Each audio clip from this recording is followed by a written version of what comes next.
오늘 아침을 여는 말씀은 시편 74편 1절에서 2절 말씀입니다.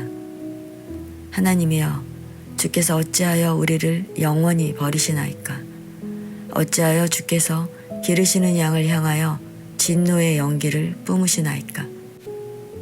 옛적부터 얻으시고 속량하사 주의 기업의 지파로 삼으신 주의 회중을 기억하시며 주께서 계시던 시온산도 생각하소서.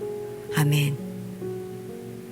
시편 74편은 아삽의 시로 이스라엘의 민족적 재난인 예루살렘 성전이 파괴된 비극적인 상황 속에서 하나님의 도우심을 간절히 호소하는 탄원시입니다.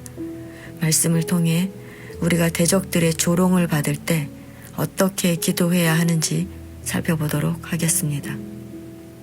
성도 여러분, 우리는 아무런 고난 없이 평탄한 삶을 살아가기를 원합니다.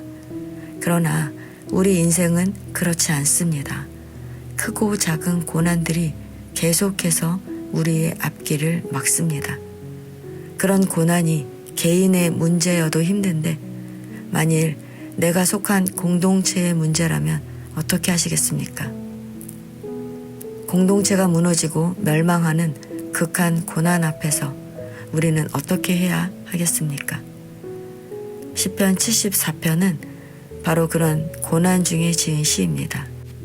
이 시는 주전 586년 바벨론 군대에 의해 예루살렘이 멸망하고 성전이 파괴된 때, 즉 이스라엘 역사에서 가장 참혹한 순간을 배경으로 하고 있습니다.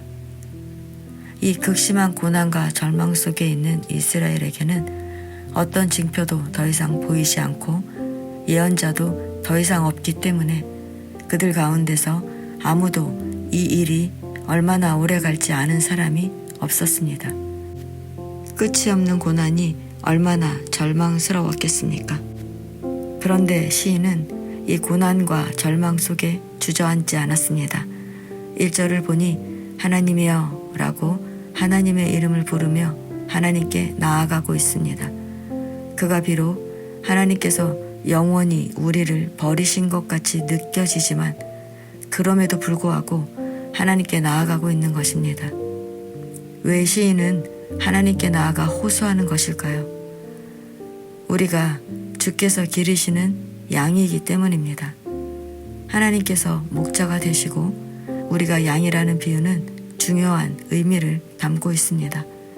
첫째는 하나님만 의지하며 산다는 것입니다. 양은 목자가 없으면 살아갈 수 없기 때문에 전적으로 목자를 의지합니다. 요한복음 10장 말씀처럼 양은 오직 목자의 음성만 듣습니다. 그러므로 우리가 양이라는 것은 전적으로 하나님만 의지하며 산다는 것입니다. 지금은 비록 범죄해서 고난 중에 있지만 이스라엘이 그렇게 하나님만 의지하며 살았기 때문에 고난 앞에 하나님께 나아가 호소할 수 있었던 것입니다. 둘째, 우리가 양이라는 비유는 우리를 기억해 달라는 것입니다.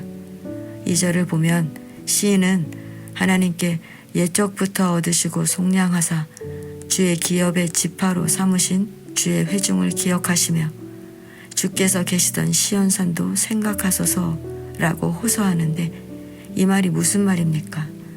주의 회중, 즉 이스라엘이 범죄했지만 하나님께서 구원하셔서 하나님의 나라 백성 삼으신 것처럼 비록 지금 이스라엘이 멸망해서 조롱당하고 있지만 그들이 하나님의 백성 아닙니까? 주께서 시온산에서 이스라엘과 함께 했던 것처럼 성전에서 하나님의 백성들과 예배하며 교제했던 것을 기억하셔서 그들을 구원해 달라고 호소하는 것입니다. 마치 목자가 잃어버린 양 한 마리를 내버려둘 수 없어서 찾아낸 것처럼 선한 목자가 자기 양을 위하여 목숨을 버리는 것처럼 하나님은 사랑하는 자기 백성을 절대로 버리지 않는다는 것입니다. 이렇게 시인은 하나님은 우리의 목자 되시니 양을 돌보셔야 한다고 강력하게 호소하는 것입니다. 성도 여러분, 현대를 살아가고 있는 우리도 이렇게 하나님의 교회와 우리 성도가 세상 사람들에게 조롱받는 상황에 살아가고 있습니다. 지난번에 전도 축제를 위해 정교인 노방전도를 나갔을 때 보니 복음의 메시지를 전하는 우리를 향해 교회가 어떻다, 목사가 어떻다 라고 언성을 높이며 막말을 하는 사람들이 있었습니다. 그 사람이 왜 그렇게 했을까요? 결국 우리가 이스라엘 백성들처럼 온전한 하나님의 백성으로 살지 못했기 때문이 아닙니까? 공동체가 멸망하는 고난 앞에서 우리는 먼저 우리의 온전치 못한 모습 때문에 하나님의 이름이 조롱당하는 것을 애통해하고 회개해야 합니다. 그리고 아무리 교회가 무너져가는 것 같은 현실이라도 목자 되신 하나님이 반드시 양인 우리를 돌보신다는 믿음으로 하나님께 나아가야 합니다.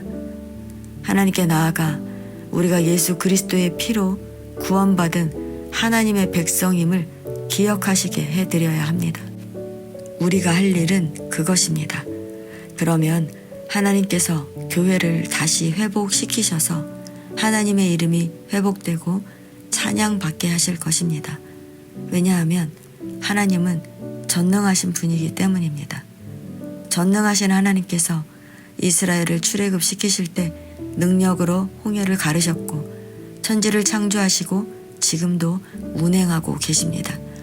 이런 능력의 하나님께서 우리의 목자가 되셔서 우리를 돌보시니 얼마나 든든합니까? 그러므로 우리가 고난을 만나면 하나님이여 라고 하나님의 이름을 부르며 나아가야 합니다. 이렇게 우리가 하나님의 이름을 부를 때 하나님은 우리를 기억하시고 생각하십니다. 그러면 자신의 양이 고난 당하는 것을 결코 두고 보지 않으시는 하나님께서 일어나십니다. 오늘도 우리가 그리스도인과 교회가 고난받는 세상 속에 살아갈 텐데 매 순간 하나님께서 우리를 기억하시도록 하나님의 이름을 불러 하나님의 회복의 은혜를 맛보는 저와 여러분 되시기를 축원합니다.